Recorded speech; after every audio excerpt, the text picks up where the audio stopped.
y los polos las raíces del denominador, ¿cierto? Bien. Y eso tiene que ver con la estabilidad y una serie de cosas que ya vieron ustedes en los sistemas analógicos. Bien. ¿Qué nos define el semiplano derecho y el semiplano izquierdo de Laplace? Pues unas zonas que están relacionadas con la estabilidad o inestabilidad de un sistema, ¿cierto? Es decir, el semiplano izquierdo en los sistemas analógicos se le conoce como zona de estabilidad. ¿Por qué?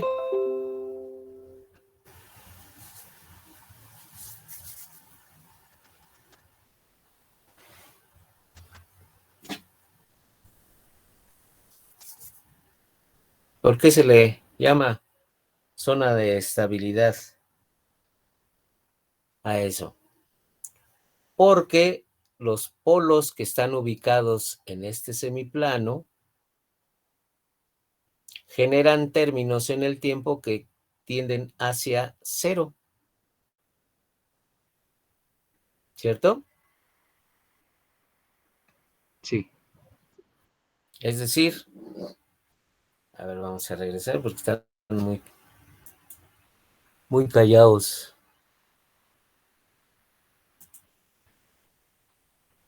A ver, un término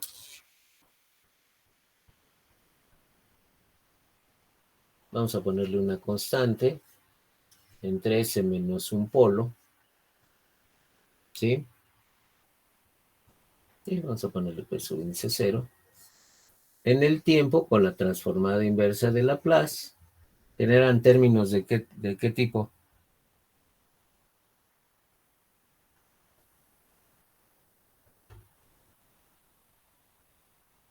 ¿De qué tipo?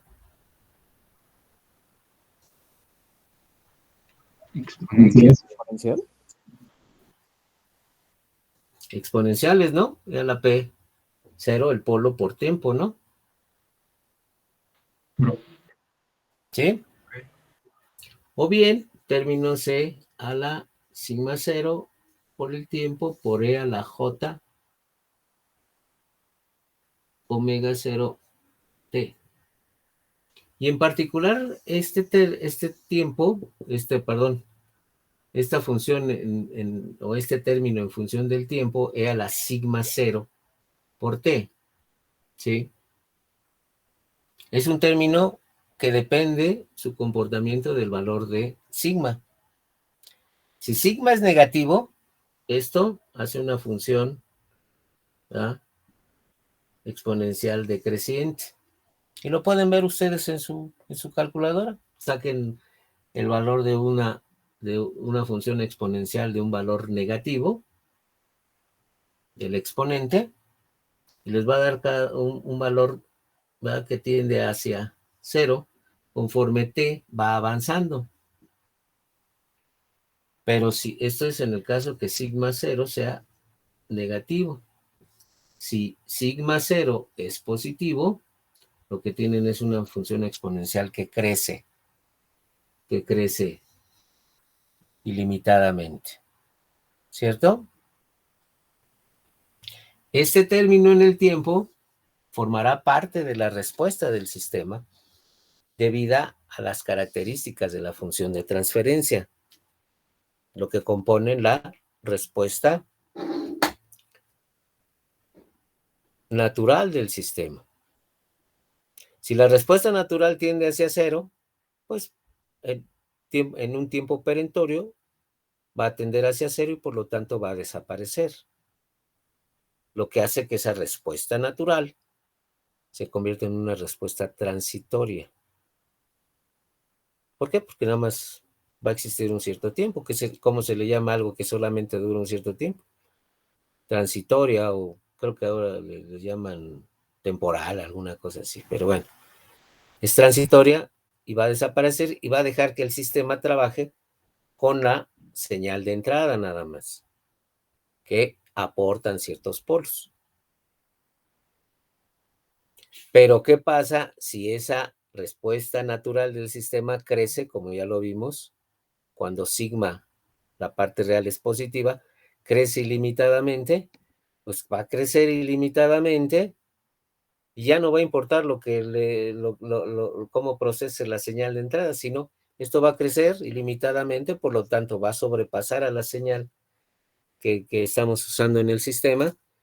Y teóricamente, al tender hacia infinito, digo teóricamente, ¿por qué? Porque lo que va a pasar es que la salida del sistema va a crecer ilimitadamente y lo más seguro es que llegue a su punto de destrucción con respecto a la polarización del sistema y simplemente el sistema sea un sistema inestable.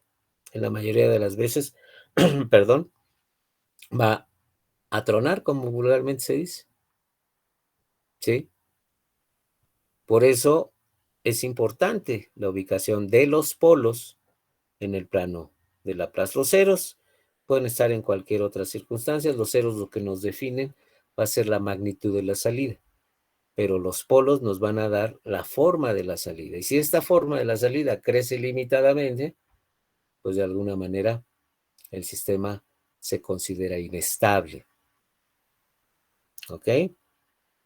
Entonces, por esa razón, es importante en el análisis de los sistemas analógicos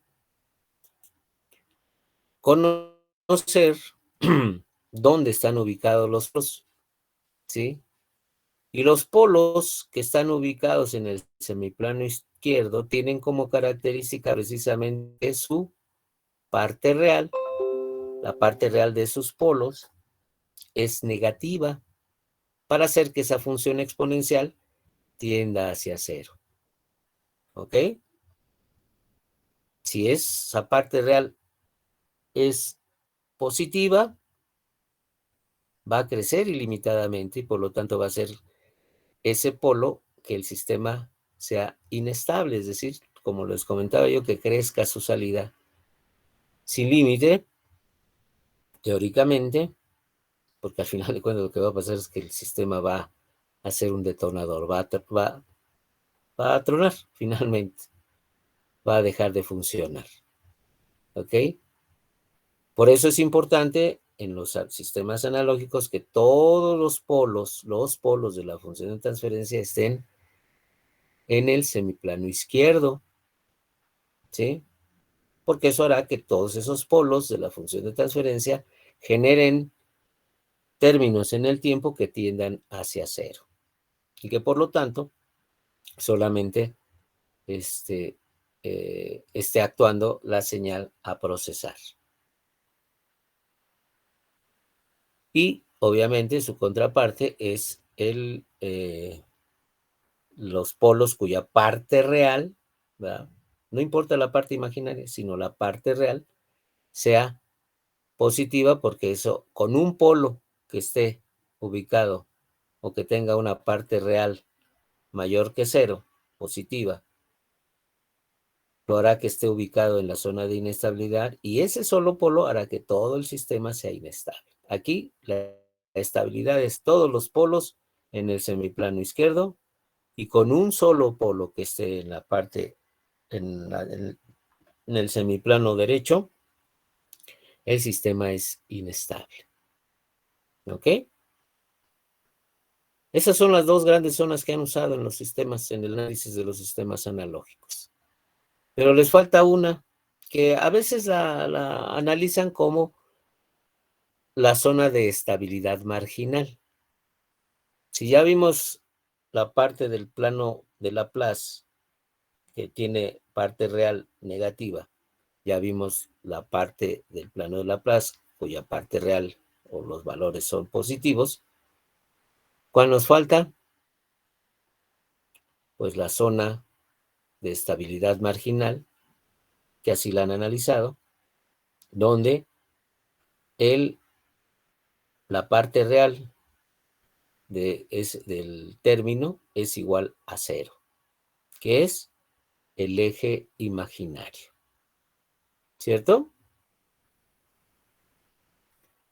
Y les voy a comentar algo. ¿Qué pasa si nosotros consideramos a sigma como 0? Es decir, si hacemos el análisis de cualquier función sobre el eje imaginario, haciendo simplemente su parte real igual a 0, que es el que corresponde al eje imaginario.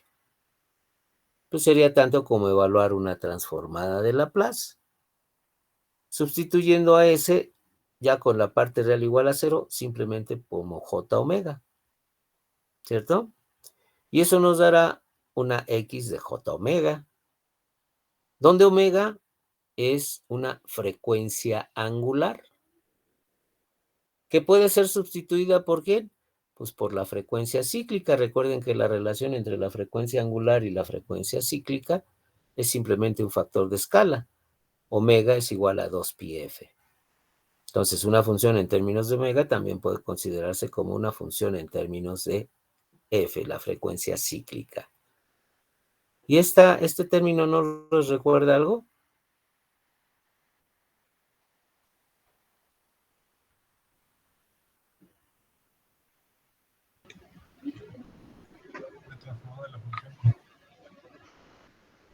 ¿Dónde han visto las x de f? La transformada de Fourier. Exactamente, compañeros. Entonces, ¿qué pueden concluir?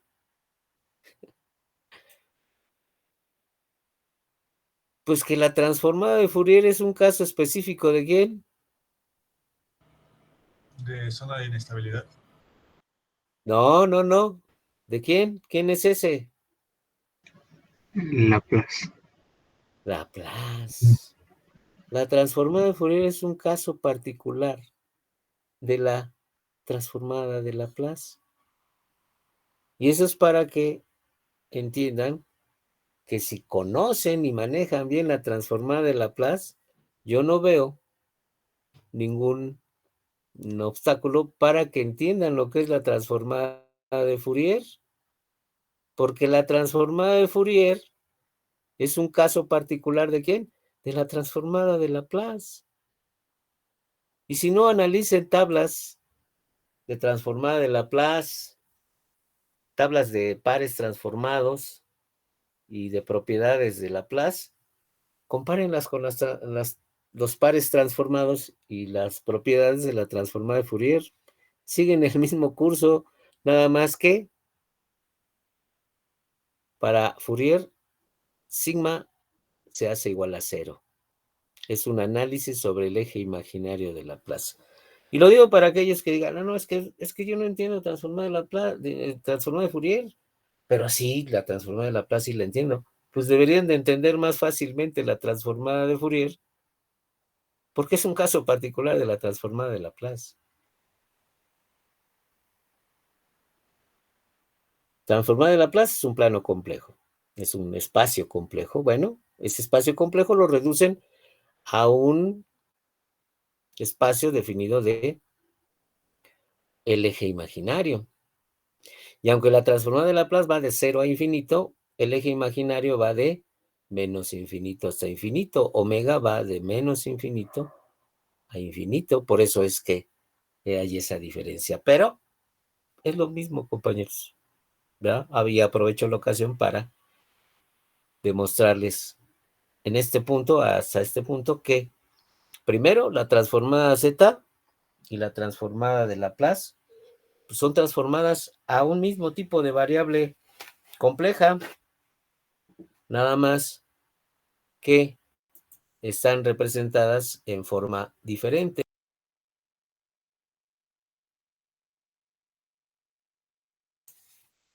¿verdad? Y además, la transformada de Fourier, ¿verdad? Es un caso particular de la transformada de Laplace. Échense ese concepto a la uña, como diríamos. ¿Ok? Entonces, ojo con eso. Entiendo que muchas veces se van por la operatividad, por la forma de obtención de las transformadas, pero caramba, pues es lo mismo. Y si no, repito, comparen tablas de pares transformados y propiedades de ambas transformadas y van a darse cuenta de esa relación. Bien, ese fue un paréntesis que me gusta hacerlo para que no haya excusas posteriormente. Bien, regresamos a nuestro punto. Estas dos zonas del plano de Laplace, obviamente, como acabamos de ver, deben tener una correspondencia en el plano Z, dado que las variables de Laplace y la variable Z son variables complejas, nada más representadas en forma diferente. Laplace en forma rectangular o cartesiana, la Z en forma polar, magnitud y fase. Entonces, ¿cómo podemos identificar estas zonas en este plano Z que vamos a ver? Bueno, regresando a este punto, la magnitud de Z está relacionada directamente con la parte real. ¿Y por qué hacemos este hincapié? ¿Por qué hacemos este hincapié? Porque precisamente estas zonas, la zona de estabilidad, de inestabilidad y el eje imaginario, estabilidad marginal o bien análisis en frecuencia, ya lo vimos, están precisamente relacionadas con la magnitud y eso nos lleva a manejar esa magnitud en relación, ojo, aquí está omitido el valor de sigma, ¿verdad? Aquí es más bien E a la sigma t, así que pues, anótenlo ahí. Yo les comentaba que las notas tienen errores, pero es precisamente para que asistan y salgan dudas, ¿no? No las he corregido precisamente por eso. Dije, bueno, pues, en la sesión lo corregimos. Esto es E a la sigma t, que es el mismo término que tendríamos acá, no con alfa, sino con sigma, ¿ok? Entonces, la magnitud de Z está relacionada precisamente con la parte real del plano de Laplace. Si estas regiones las define la parte real, bueno, pues es obvio que en el plano Z van a estar definidas por la magnitud. Entonces, fíjense, si sigma es negativa, es decir, nos referimos a la región o al semiplano izquierdo de Laplace, esto nos daría una magnitud menor a la unidad, es decir, si ustedes elevan E a un valor de sigma negativo, obviamente T pues es un valor, una constante, pero si lo evalúan para una sigma negativa, es igual a una función de un exponente negativo, ¿verdad? Les va a dar un valor menor a la unidad, ¿sí? Lo pueden comprobar con sus calculadoras. Obtengan la función exponencial de un valor negativo y les va a dar un valor siempre menor que la unidad. Si la parte real del plano de Laplace es positiva, en el plano Z corresponde a puntos cuya magnitud les va a dar un valor mayor a la unidad. ¿Cierto? Lo pueden comprobar con una calculadora. Obtengan la función exponencial de un valor positivo y eso siempre les va a dar un valor mayor a la unidad. Una magnitud mayor a la unidad. ¿Y qué pasa si la parte real en el plano de Laplace es exactamente 0? Bueno, pues esto les daría E a la 0 y ya saben ustedes que cualquier número, incluyendo el número natural E, a la 0 nos da la unidad. ¿Sí? Entonces, con estos datos podemos ver a quién corresponden estas zonas que ustedes ya han trabajado en Laplace para el análisis de sistemas analógicos. En el plano Z, ¿dónde estarían ubicados los puntos en el plano Z cuya magnitud es menor a la unidad?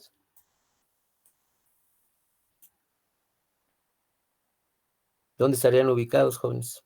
Aquí lo indica. Cuando la magnitud de los puntos en el plano Z es menor a la unidad, o dicho de otra forma, todos los puntos en el plano Z cuya magnitud es menor a la unidad están contenidos dentro de un círculo de radio unitario. Es decir, cualquier punto que yo ubique dentro de este círculo de radio unitario es un punto cuya magnitud es menor a la unidad, ¿cierto? Es decir, cuya distancia de ese punto con respecto al origen es menor a 1. Por eso aquí lo ponemos asurado, porque correspondería a la zona que en el plano de Laplace aquí tenemos asurado. Es decir, en otras palabras, esta es una primera definición porque vamos a ver varias y vamos a comprobarlo también ya cuando estemos en los temas de procesamiento. Esta zona de estabilidad de Laplace en el plano Z corresponde al interior de un círculo de radio unitario. ¿Por qué? Porque en el semiplano izquierdo de Laplace todas las partes reales de los polos son negativas, ¿sí? Y eso hace que en el plano Z correspondan a puntos cuya magnitud es menor a la unidad, sin importar su fase, cualquier fase que sea, ¿cierto?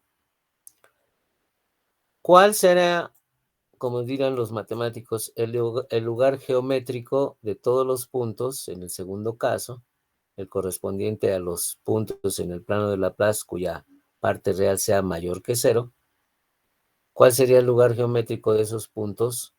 Que son puntos cuya magnitud es mayor a la unidad. Pues sería ¿qué? La parte externa de ese círculo de radio unitario, ¿cierto? Sí. Ok.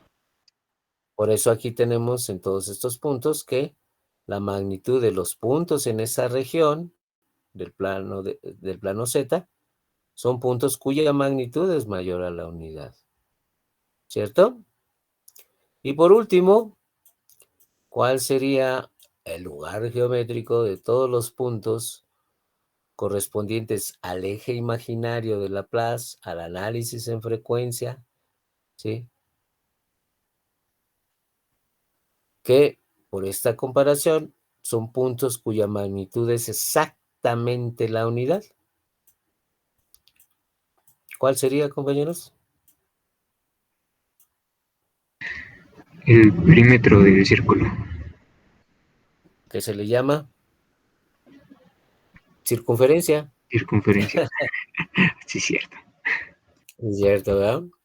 Serían todos los puntos de la circunferencia de radio unitario, ¿sí? Es decir, el eje imaginario del plano de Laplace está representado en el plano Z por la circunferencia de radio unitario. Aquí cualquier punto sobre la circunferencia de radio unitario tiene una magnitud exactamente igual a la unidad, a 1, no importando su ángulo, ¿cierto? Entonces, fíjense, por comparación, el semiplano izquierdo de Laplace, la zona de estabilidad, en el plano Z corresponde al interior del círculo de radio unitario, ¿sí? El semiplano derecho, que corresponde a la zona de inestabilidad en el plano de Laplace, correspondería al exterior, ¿verdad?, del círculo de radio unitario. Y el eje imaginario, ¿verdad?, el análisis en frecuencia que corresponde, perdón, al eje imaginario en el plano de Laplace, corresponde a un círculo, perdón, a una circunferencia de radio unitario. Todos los puntos sobre la circunferencia de radio unitario. ¿Alguna pregunta? De momento no. Bien. Yo sí tengo una pregunta, fíjense. Y una pregunta de sentido común, que inclusive nos va a hacer pensar en qué hay de infinitos a infinitos. ¿De qué tamaño es el semiplano izquierdo de Laplace? Bueno, pues es infinito, ¿verdad? ¿Por qué? Pues va de menos infinito a 0 y va de menos infinito a más infinito en el caso de las ordenadas. Es decir, pues es de un tamaño infinito, ¿cierto? ¿Cómo cómo estos puntos en el semiplano izquierdo de Laplace, la zona de estabilidad, pueden caber en el plano Z en el círculo de radio unitario. Digo, aquí también podría ser, es que hay un número infinito, sí, pero pues aquí se ve, ¿no? Por muy infinito que sea, no es comparable con el semiplano izquierdo, que tiene obviamente un número mayor de puntos que este círculo de radio unitario, aunque sean infinitos, hay de infinitos a infinitos, ¿verdad? Yo puedo tener una serie de combinaciones infinitas, por ejemplo, de dimensión, y si le incluyo otra dimensión, o sea, otro término, pues ese infinito crece, ¿verdad? Porque ya tengo otro factor que también tiene un número infinito de posibilidades. Bueno, pues aquí lo estamos viendo. Cómo este semiplano izquierdo, de dimensiones de menos infinito a cero y de menos infinito hasta infinito, puede caber dentro del círculo de radio unitario. El caso del semiplano derecho no tiene problema, porque pues este sí es de cero a infinito en parte real y de menos infinito hasta infinito en parte imaginaria. Bueno, pues se compensa aquí por la parte externa, ¿verdad? De la parte externa del círculo de radio unitario, pues se entiende que sí tiene tamaños como para ser comparable, pero el semiplano izquierdo, a caber aquí, es más, algo tan simple como el eje imaginario. Va de menos infinito hasta infinito, ¿cierto? El eje imaginario. La circunferencia de radio unitario, la única diferencia de sus puntos son los ángulos, porque todos tienen la misma magnitud, 1. Y vemos que en este caso, la diferencia entre esos puntos va, en base a los ángulos, de 0 a 2pi, ¿cierto? De 0 a 2pi. O de menos pi a pi. Y nada más. No va de menos infinito hasta infinito. ¿Alguien tiene alguna idea? Yo podría decir, profesor, que pues dentro de la extensión de menos pi a pi, pues hay un número infinito pues, de números, al final de cuentas también. Sí, pero es evidente que si yo lo pongo de 0 a 2pi o de menos pi a pi, pues está limitado, ¿no? Pues sí está limitado dentro del rango que puede tomar, pero dentro de ese rango al final de cuentas puede tomar cualquier valor que quiera, ¿no? Sí, un número infinito, si usted quiere, pero ¿a poco de menos pi a pi puede haber más puntos simplemente por sentido común? ¿Más puntos que de menos infinito a infinito, como es el eje imaginario? Ah, no, bueno.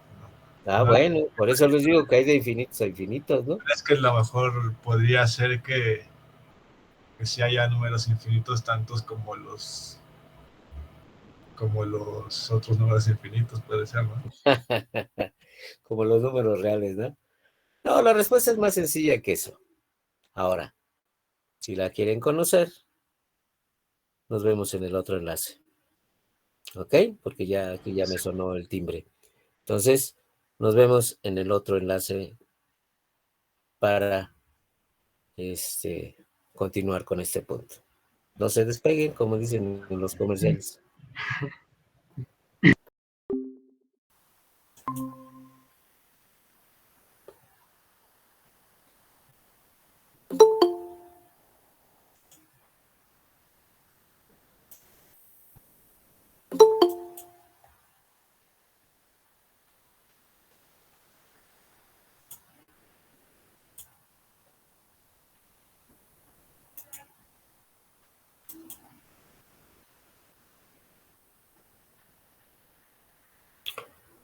Bien, compañeros, pues ya nada más nos faltan 2 personas. A ver, ¿por qué? ¿Dónde está el misterio de esta condición? Vamos para eso a hacer un análisis muy sencillito. Y vamos a partir de la circunferencia de radio unitario. Aquí le faltó el 1, pero bueno, se entiende que estamos hablando de la... Ahí están ya. Ya estamos todos los que estábamos en la otra sesión. Aquí tenemos una circunferencia. Repito, aquí omití el... Se me pasó ponerle 1. Es la circunferencia de radio unitario. Y vamos a utilizar estos puntos de referencia, que no son otra cosa más que el cruce de los ejes, el eje horizontal y el eje vertical, ¿verdad? Del plano Z, estamos en el plano Z, con la circunferencia de radio unitario. Y eso nos da el punto A, que es el punto que con el cruce a la derecha del eje horizontal, el punto B, que es el cruce de la circunferencia de radio unitario con el eje vertical en la parte superior, el punto C, que es el cruce de la circunferencia de radio unitario con el eje horizontal en la parte izquierda, y el punto D, ¿verdad? Que es el cruce con el eje vertical del círculo radio unitario en la parte inferior. Son los puntos de referencia. Ya sabemos que estos puntos de la circunferencia de radio unitario todos tienen la misma magnitud, que es 1, y lo único que varían son en sus fases, ¿sí? Entonces, esa fase, ya sabemos, está determinada por ¿quién? Por θ subíndice z, es decir, en nuestra expresión sabemos que así como la magnitud de los puntos en el plano z está relacionada con la parte real, el ángulo, la fase o el argumento de esos puntos está relacionado con la parte imaginaria de Laplace. ¿Ok? Eso es lo que tenemos reescrito acá. Que θz es igual a omega t. Entonces, vamos a ver ahora al revés. Estos puntos del plano z, cómo están representados en el plano de Laplace. Y a lo mejor sacamos una conclusión interesante, ¿verdad? Para eso tenemos entonces el despeje de esta expresión, que omega, el valor de la parte imaginaria en el plano de Laplace correspondiente a esos puntos, o cualquier punto, con esta fase, estará dado por la fase entre el valor del t, el tiempo entre muestras. Como podemos ver aquí, el punto A tiene una fase de ¿qué? ¿Cuál es la fase de este punto? De 0. Es de 0, ¿verdad? La fase del punto B, Pi medios. pi medios, ¿verdad? Aquellos que digan 90 grados también están correctos, pero aquí tenemos que usar los radianes porque no tenemos una equivalencia en esos puntos. Entonces es pi medios. ¿El punto C? 2pi. Pi. ¿Cómo Pi, perdón, pi. Pi, ¿qué pasó? Pi, ¿verdad? ¿Y el punto D? Pi medios. Bueno, pi y un medio. No. Si lo hacemos de manera levógira, ¿ves? Ah, Como 3/4 de pi. 3 medios de pi. Ah, ok, sí. 3 medios de pi, o si lo hacemos en forma de estrógira, es decir, en el sentido de ángulos negativos, sería menos pi medios. ¿Ok? Lo mismo que acá sería menos pi, acá sería menos 3 medios de pi, si hacemos el recorrido, ¿verdad?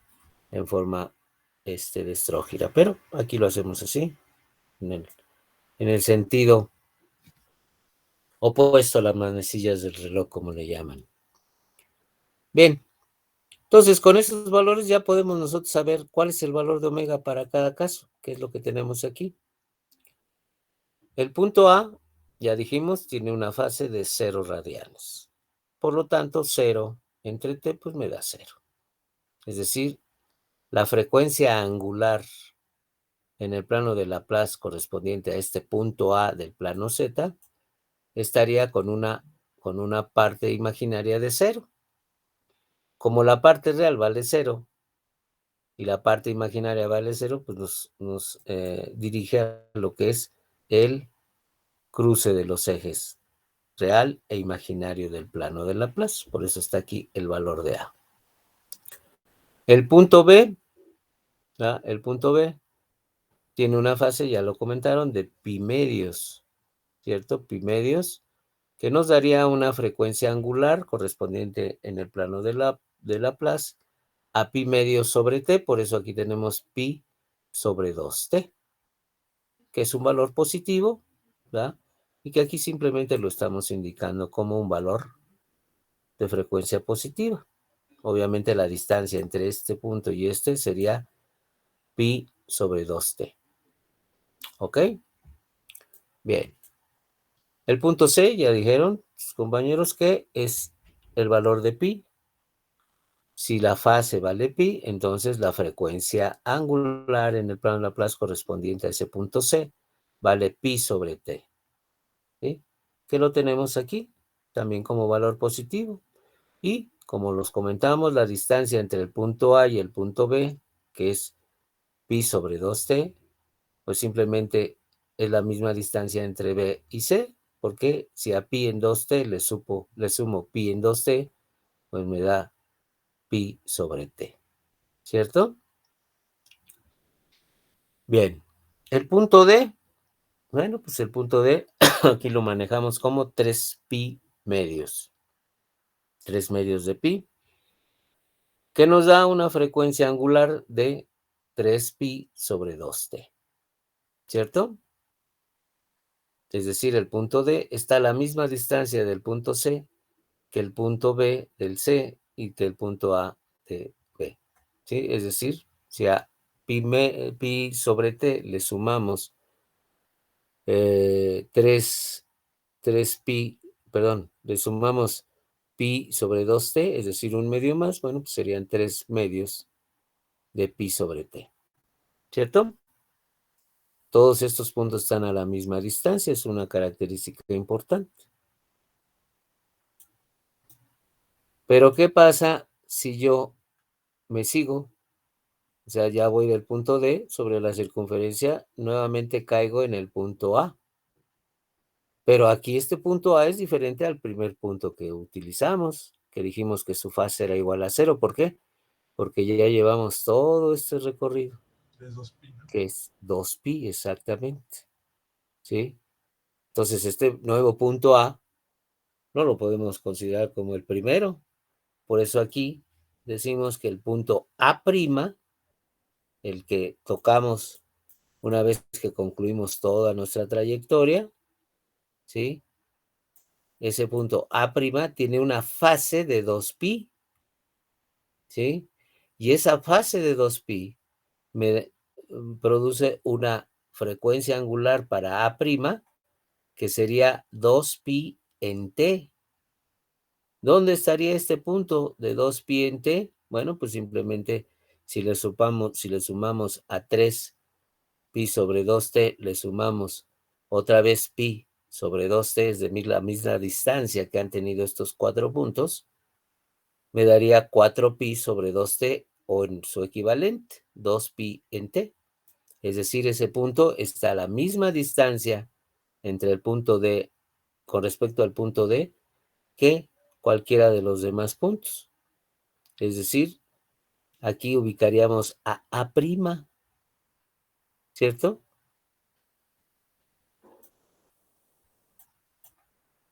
Bajo esa circunstancia, si seguimos nuestra trayectoria otra vez, tendríamos un punto B', un punto C' y un punto D' que estarían para el lado positivo del eje imaginario a la misma distancia.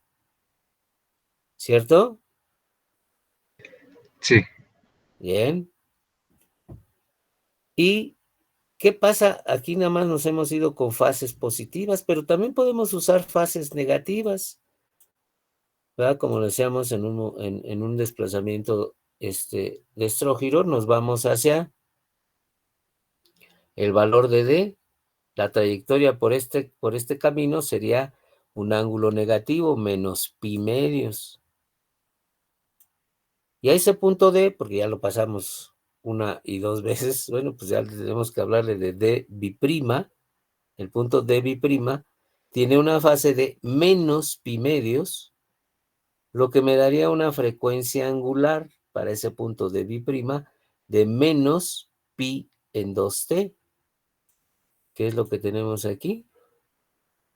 Esa es una frecuencia negativa sobre el eje imaginario, estaría ubicado aquí como dB', y así como existe ese dB', existiría un C'B', ¿verdad? Un B'B' y un A'B', haciendo el recorrido en ese sentido, en el sentido de las manecillas del reloj, que es lo que está indicando aquí ese término de B', C'B', B'B' y A'B'. Es decir, conforme yo le estoy dando de vueltas y vueltas sobre el círculo radio unitario, ¿verdad? Tengo diferentes puntos sobre el eje imaginario de Laplace. ¿Y eso qué significa? Pues que también el círculo, y eso es un concepto que han manejado últimamente, es que el círculo es un término infinito. Pues sí, porque yo puedo seguir dando de vueltas y vueltas, así como en el eje imaginario, no, así como en el eje imaginario de Laplace, yo puedo ir de menos infinito a infinito. Bueno,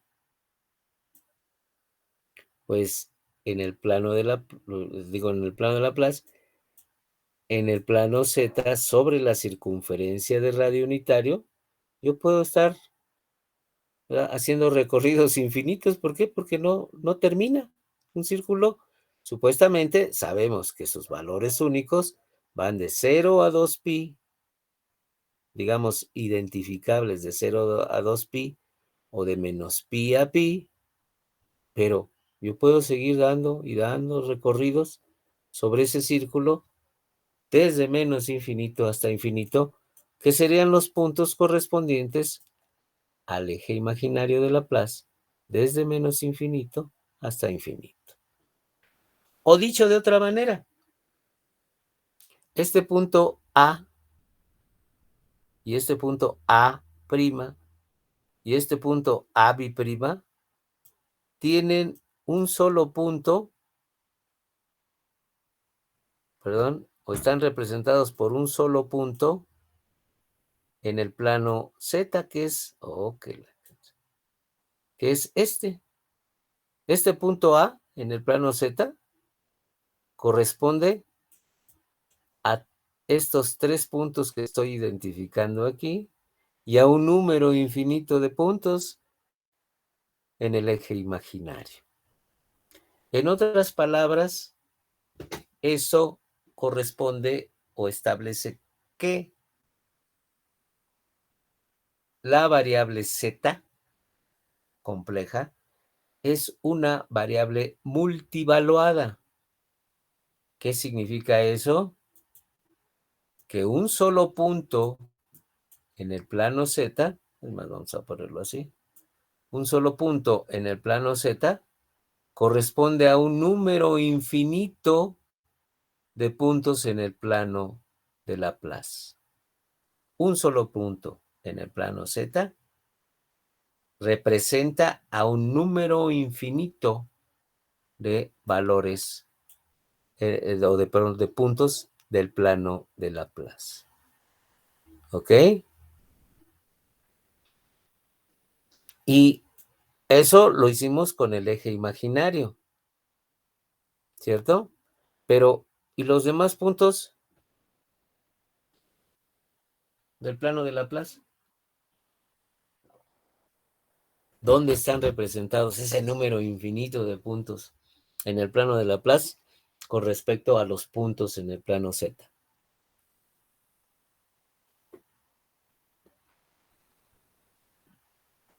Pues muy sencillo. Si yo considero una línea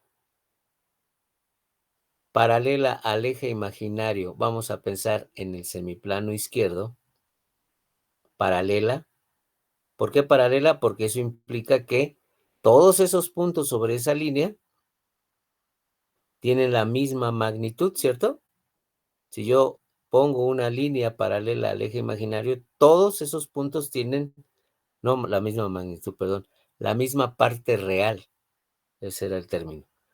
Una línea paralela al eje imaginario tiene como característica que todos sus puntos tienen la misma parte real. Es decir, solamente varían en su parte imaginaria. ¿Y esa parte imaginaria dónde estaría representada? Si están en el semiplano izquierdo, serían círculos concéntricos, ¿verdad? Es decir, círculos con respecto al origen, ¿verdad? En el plano Z, ¿sí o no? Sí. Un círculo concéntrico con una magnitud diferente a la unidad, obviamente. ¿Por qué? Porque su parte real es diferente en el plano de Laplace, pero sería un círculo concéntrico que también estaría haciendo recorridos infinitos, mientras que una línea paralela en el semiplano derecho, ¿sí? Obviamente también con la misma parte real en el plano de Laplace, tendrían su representación en el plano Z con círculos concéntricos, pero con un radio, ¿verdad? Mayor que la unidad. Es decir, serían, aquí no lo puedo trazar bien porque, a ver, vamos a ponerlo un poquito más chirris. Ahí está. Círculos concéntricos, ¿verdad? Pero fuera del círculo de radio unitario. En otras palabras, todas las líneas paralelas al eje imaginario en el plano de Laplace tienen una representación con círculos concéntricos. Si es en el semiplano izquierdo, dentro del círculo de radio unitario. Si es fuera del círculo, perdón, si es en el semiplano derecho, sería fuera del círculo de radio unitario. ¿Cierto? ¿O hay alguna pregunta? Yo tengo una pregunta, profe. A ver, dígame. Eso que nos está explicando es exactamente lo mismo que pasa cuando trasladamos del campo, bueno, lo que se ve en variable compleja, ¿no? Cuando nos llevamos las figuras de lo real a lo complejo, ¿no? Bueno, momento. El llevarlo a un plano complejo tiene, por ejemplo, en Laplace, parte real y parte imaginaria. Si usted se refiere a una función real, donde la variable real es el tiempo, ahí no sé cuál sea su pregunta. O sea, cuando hace usted una transformación, va de una variable real, que es el tiempo, sea un tiempo continuo t minúscula o un tiempo discreto n minúscula, pasa a un dominio complejo, ¿sí? Está representándola como una combinación de funciones complejas.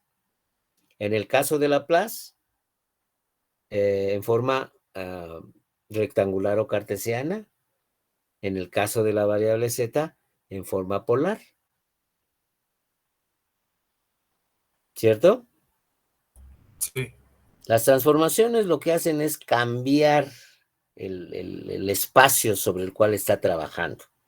Y siempre será de una variable real, si ese es el término que usted utilizó, como lo es el tiempo, sea continuo o sea discreto, a un dominio de una variable compleja, que me representa precisamente en forma rectangular o cartesiana, parte real, parte imaginaria, o en forma polar, magnitud y fase, a esa función en un espacio diferente, ¿sí? Que me permite manipularlo con otras reglas, ¿verdad? En el caso concreto de los sistemas analógicos, lo que hace usted es manejar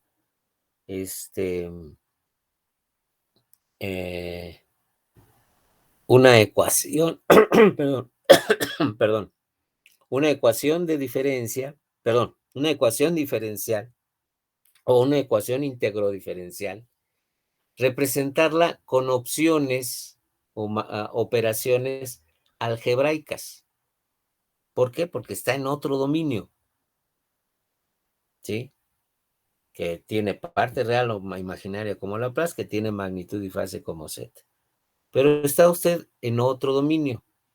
La manipula allí y después regresa al dominio del tiempo. ¿Ok? O sea, va a otro espacio matemático para que lo entienda así.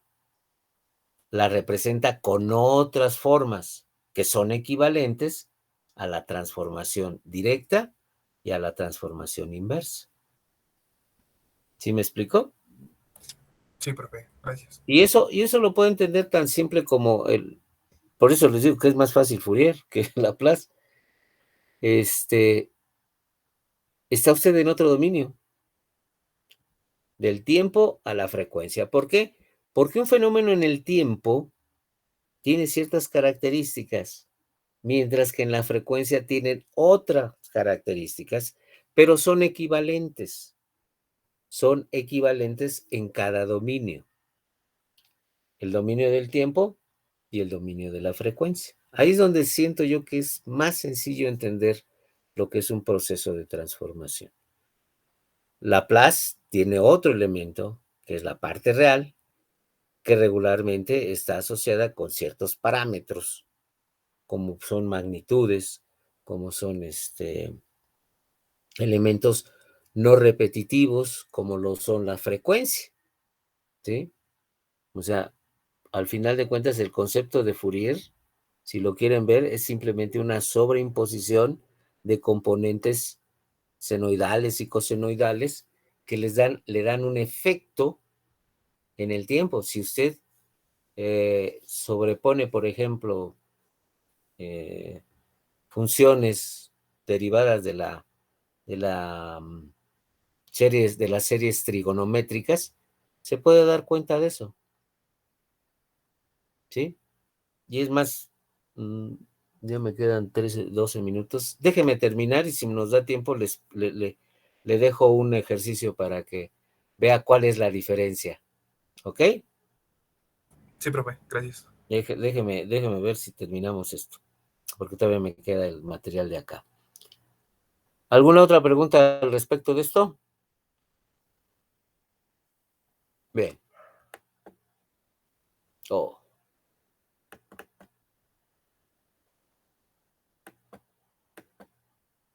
Estábamos acá. ¿Ok? Entonces, eso es la correspondencia entre el plano Z y el plano S. Y eso nos deriva en lo último que quiero ver, precisamente, es en el concepto que nosotros manejamos. Fíjense, aquí le estoy adelantando algo que vamos a ver con más detalle cuando veamos el análisis de frecuencia de las funciones discretas, pero quiero aprovechar este punto.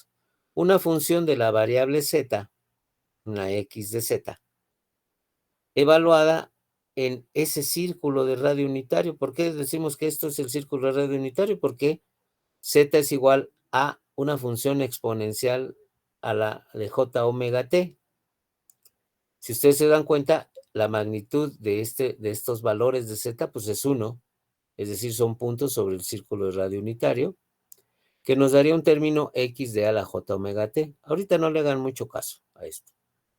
Pero aquí tenemos precisamente cómo esa función evaluada sobre el círculo de radio unitario nos da este resultado. ¿Se acuerdan que dijimos que el análisis o los valores son de 0 a 2pi?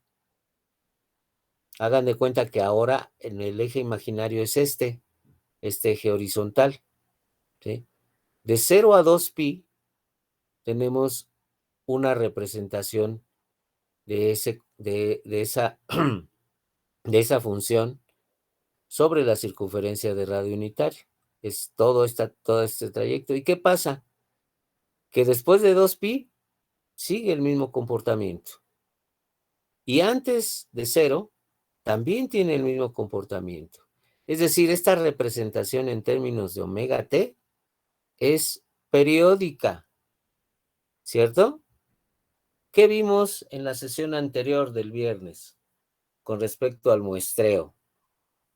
Que nos generaba una función de datos muestrados y que nos daba una ¿cómo se llama? Una función, por ende, una función discreta en tiempo. Vimos que su representación en frecuencia era periódica, ¿cierto?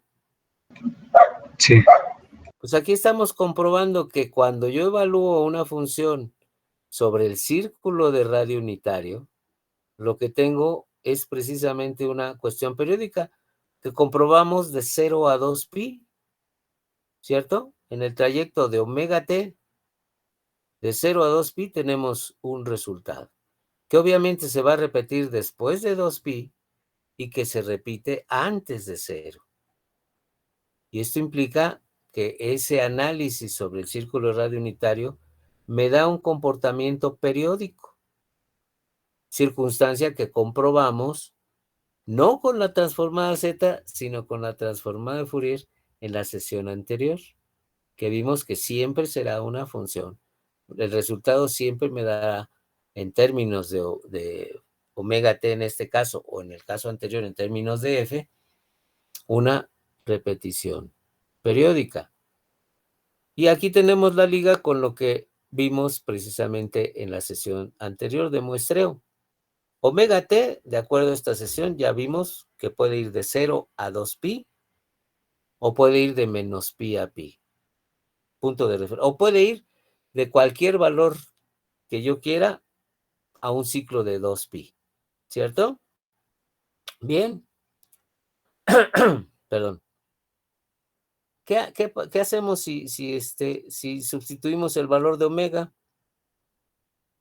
El valor de omega es 2πf. Lo mismo hacemos acá, 2πf. ¿Y qué pasa si de ambas expresiones despejamos a f de estas desigualdades? Bueno, pues eso sería tanto como pasar 2pi en t a ambos extremos. 0 entre 2pi en t, pues me da 0. Pero 2pi entre 2pi t, pues me da 1 en t. ¿Y 1 en t quién es? La frecuencia de muestreo. ¿Se acuerdan que en el proceso de muestreo dijimos que el rango era de valores de frecuencia cíclica de 0 a la frecuencia de muestreo? De 0, aquí lo tenemos en rojo, de 0 a la frecuencia de muestreo. ¿Cierto? sí, Y en el caso de esta expresión que va de menos pi a pi, pues hacemos el mismo procedimiento. Sustituimos omega por 2πf y despejamos f, que sería pasar nuevamente 2pi en t, pero ahora sería menos pi entre 2pi en t, nos daría menos 1 en 2t, y 1 en 2t pues es la mitad de 1 en t, es decir, la mitad de la frecuencia de muestreo, pero en este caso negativa, y en el otro extremo sería pi entre 2pi en t, sería 1 en 2t, la mitad de 1 en t, es decir, la mitad de la frecuencia de muestreo. Es decir, también el intervalo de menos la mitad de la frecuencia de muestreo a más la mitad de la frecuencia de muestreo, que sería este comportamiento que se sigue repitiendo. ¿Cierto? Es decir, con este análisis que acabamos de ver, podemos establecer que el análisis en frecuencia, el comportamiento en frecuencia de una función, ¿verdad?, que es evaluado ese comportamiento en frecuencia sobre la circunferencia de radio unitario, nos da un resultado de que esa representación de la función discreta en tiempo es repetitiva, es periódica en términos de la frecuencia angular o en términos de la frecuencia cíclica.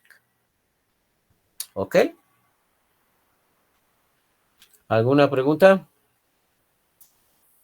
Entonces, como pueden ver, hemos comprobado de varias formas un resultado y aprovechamos este análisis de la transformada Z. Entonces, en conclusión, ustedes pueden pueden tener una referencia a que la transformada Z simplemente es como la transformada de Laplace, una transformación a un dominio complejo, ¿sí? Nada más que las variables de Laplace y variable Z están definidas de manera diferente, como cualquier cantidad compleja, que puede ser representada en forma rectangular o cartesiana o en forma polar. Así que tiene características así, ya vimos una equivalencia de regiones, de análisis en frecuencia, que vamos a seguir viendo más adelante, pero que ya nos da una referencia a la importancia de lo que es conocer o aplicar esto para el análisis y diseño de sistemas y señales discretas en tiempo. Y adicional, como bonus, ahora sí como bonus track, pues me permití presentarles o demostrarles que la transformada de Fourier no es diferente a la transformada de Laplace, es un caso particular de la transformada de Laplace y que no les debería de generar tanto escozor, ni pensar que nada más es para comunicaciones, ¿no? Todo gira al mismo derredor. ¿Ok? Ahora lo que nos queda es ver los métodos de obtención de la transformada Z. Estos métodos de obtención de la transformada Z, el que ya deben de conocer los que vieron transformada Z o los que deberían de conocer transformada Z, pues es el método de definición. Pero yo me permito agregar otro método alterno, obviamente que nos tiene que dar el mismo resultado, cualquiera de los dos métodos que usemos para la obtención de una transformada Z. El método de definición, que obviamente está basado en cómo está definida la transformada Z como una sumatoria desde 0 hasta infinito de x de n por z a la menos n. Y el otro, el método de integral de contorno.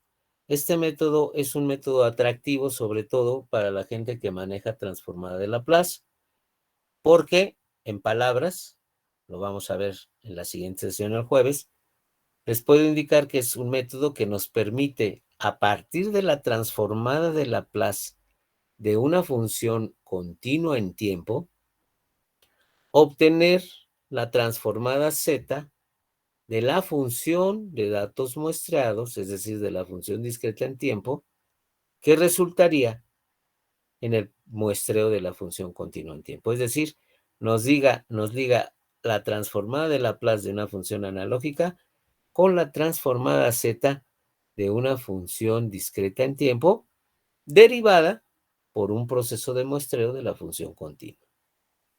Entonces, estos son los dos métodos que vamos a ver y vamos inclusive a hacer algunos ejemplillos, ¿va? En la siguiente sesión. ¿Alguna pregunta? No, profe. Bien. Pues si no hay preguntas, antes le voy a dejar un ejercicio a su compañero y a ustedes para que lo comprueben. Y este ejercicio, que la canción. Este ejercicio lo pueden hacer, si les interesa, a través de Excel. Para que entiendan el concepto de Fourier. Siempre se habla, no, de que Fourier es la sobreposición y todo. Este es un ejemplo muy sencillito que les va a hacer entender lo que es Fourier. Obviamente vamos a usar funciones periódicas. Yo les sugeriría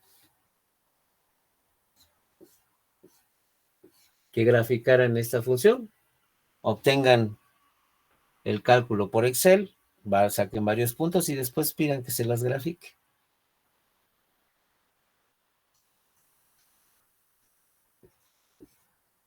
El valor de omega 0 se lo pueden poner como gusten, ¿ok? Es más, aquí sabemos que es omega 0 es igual a 2pi por f. Pongan f0. Pongan el valor de la frecuencia que ustedes quieran. Grafiquen esta función.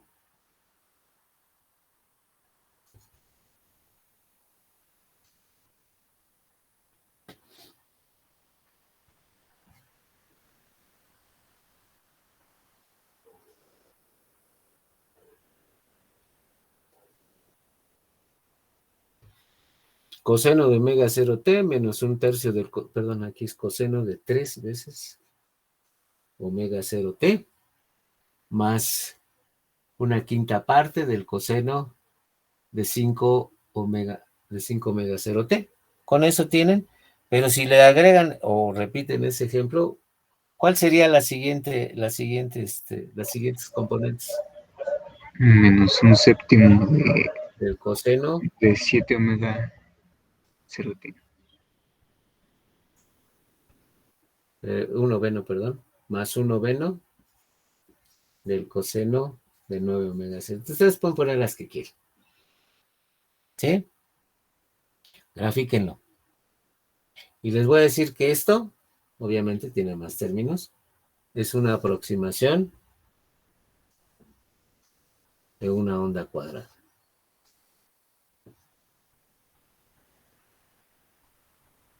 Háganlo. Lo que les va a resultar es una cosa así más o menos. Va a tener variaciones aquí. Pero es una aproximación de onda cuadrada. El secreto no es secreto. Es una serie trigonométrica de Fourier para una onda cuadrada. Entonces, así se puede entender. Entre más, o sea, lo pueden hacer hasta aquí y ya tienen una buena aproximación. Pero conforme van agregando más componentes, ¿verdad? Van teniendo ustedes una forma cuadrada más aproximada, ¿cierto? Esto, en frecuencia, fíjense, esto es en el tiempo, son funciones en el tiempo. En frecuencia, ¿cómo se representarían?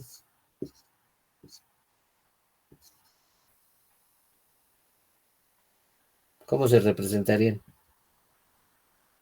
Una componente en omega 0, de amplitud unitaria, una componente de 3 omega 0, con una amplitud de 1/3, una componente en 5 omega 0, más pequeña, otra en 7 omega 0, ¿sí? Más pequeña, y otra en 9 omega 0, ¿sí? Esto es en frecuencia, esto es en tiempo. Esto es en tiempo, esto es en frecuencia. Son las mismas funciones en espacios diferentes. ¿Sí se entendió? Sí. Es lo mismo, cualquier transformación es lo mismo. Son espacios diferentes que representan lo mismo. Obviamente, nuestro espacio natural, ¿cuál es? El tiempo. ¿Ok? Háganlo como ejercicio. Y repito, ¿qué les puede llevar? ¿10 minutos? Hasta menos. Si saben manejar Excel. Si no saben manejar Excel, bueno, pues eso. O háganlo en MATLAB, o háganlo en lo que tengan, en la herramienta que tengan. No hay problema. Perdón, profe, la frecuencia entonces puede ser cualquier valor, ¿verdad? No tiene que Cualquier valor, pues simplemente lo que va a hacer es obtener valores en el tiempo. Pongan cualquiera. Pero su representación en frecuencia es la que puse abajo. Simples componentes en frecuencia. Y representan lo mismo. Lo interesante de que hagan ese ejercicio es que vean cómo las funciones cosenoidales se van traslapando y les van a dar un resultado neto como una forma cuadrada. Eso es lo interesante. ¿Ok? Bien. Pues eso fue una cuestión nada más para ver si entienden lo que son las transformaciones y lo que son espacios diferentes. Pero, vamos, lo importante es lo que estamos viendo. Bien, ¿alguna pregunta, alguna duda? No, profesor, todo bien. No problema. Pues entonces les envío la información y el material para la sesión del jueves que vamos a ver, los dos métodos que comentamos, ejercicios y algunos otros conceptos para ya entrar en materia. Todo lo que vamos a ver de aquí en adelante es transformada Z. ¿Ok? Sí. Bien. Entonces nos vemos, cuídense mucho, que estén bien. Buenas noches, profesor. Y que se pongan a estudiar, se pongan a trabajar. Sale y vale. Nos vemos, jóvenes. Hasta luego, profe. Hasta luego, cuídense.